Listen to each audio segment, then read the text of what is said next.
What's up, peeps? Assalamu alaikum, shalom, hotep.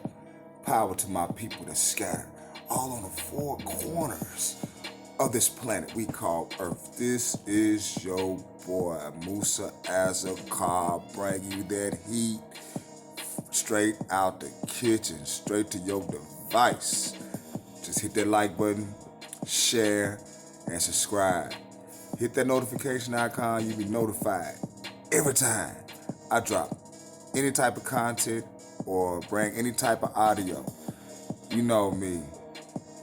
I'm about to give you that information before I go to that plantation.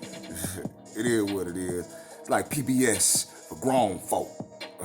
But right now, I got this audio. Dr. George Fraser.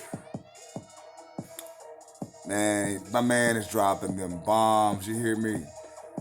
Once again, man, like the video.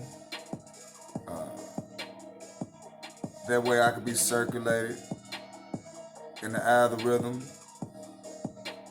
But hey, if one person just get the message, that's all that matters to me. But let's get into this audio. Yeah, yeah, yeah. Yeah, yeah, yeah. And this is entitled Rise or Die. I'm gonna play this audio clip as I proceed to get ready for the plantation. And just sit back, take you some notes. You might do some reflecting in the mirror. I know I have every time this man talk. Real talk, real talk. But check this out though.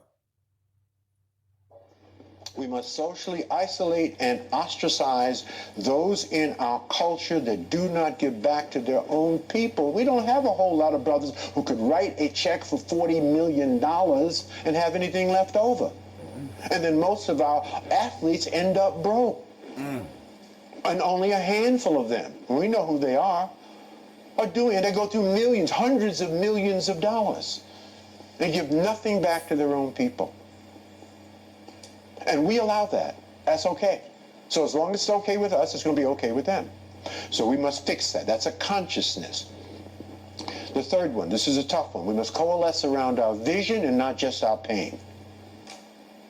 Every time somebody puts a bullet in one of our children's head, yes, we will saber rattle, we will march, we will yell, we will scream, as we should. We should be fighting for social justice on all fronts, no question about that.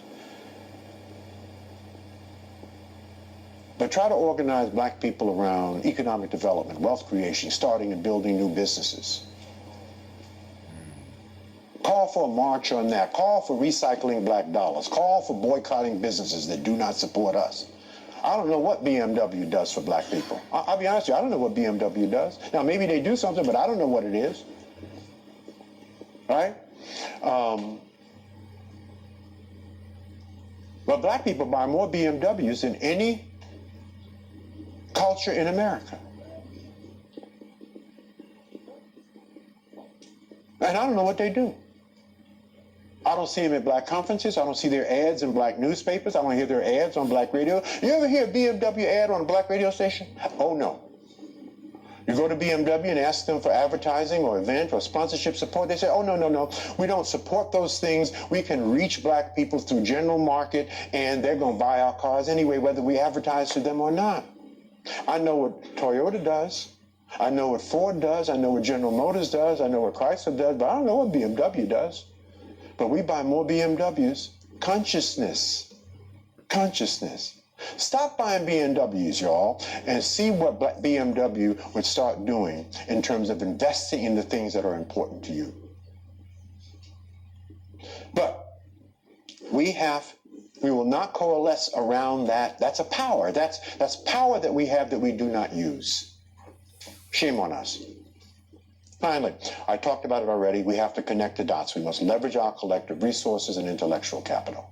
That's the final thing that God wants us to learn how to do, is to work with and through each other. But that will begin with self-love. Because most black people do not love themselves because they don't even know who they are, as I said earlier. And you see, if I do not love me, there's no way that I can love you, because when I look at you, you become a reflection of me. That's called low race esteem. And that's why we don't collaborate. That's why we don't do business. That's why we recycle. We have low race esteem, which is driven by low self-esteem. So that's part of connecting the dots. It's one of the things, for those of you who've come to the conference, you know that we have an African-centered opening. In other words, we go through the traditional prayer that we always do with everything that we do, generally speaking. And then we have a libations, and we honor the ancestors. We have a whole presentation on our ancient history. So, connect the dots. And finally, we have to think entrepreneurially. In every single thing that we do, we must think entrepreneurially, not only in terms of starting and building our businesses, but even for those of us who are working in the public and private sector workplace, we must take ownership of our responsibility. That's thinking entrepreneurially. Treat it like it's your own. That someday you may pivot out, as I did, and begin starting or start your own business. So if you think entrepreneurially, even when you're working for somebody else, or as we like to say, even if you're on the plantation, think entrepreneurially.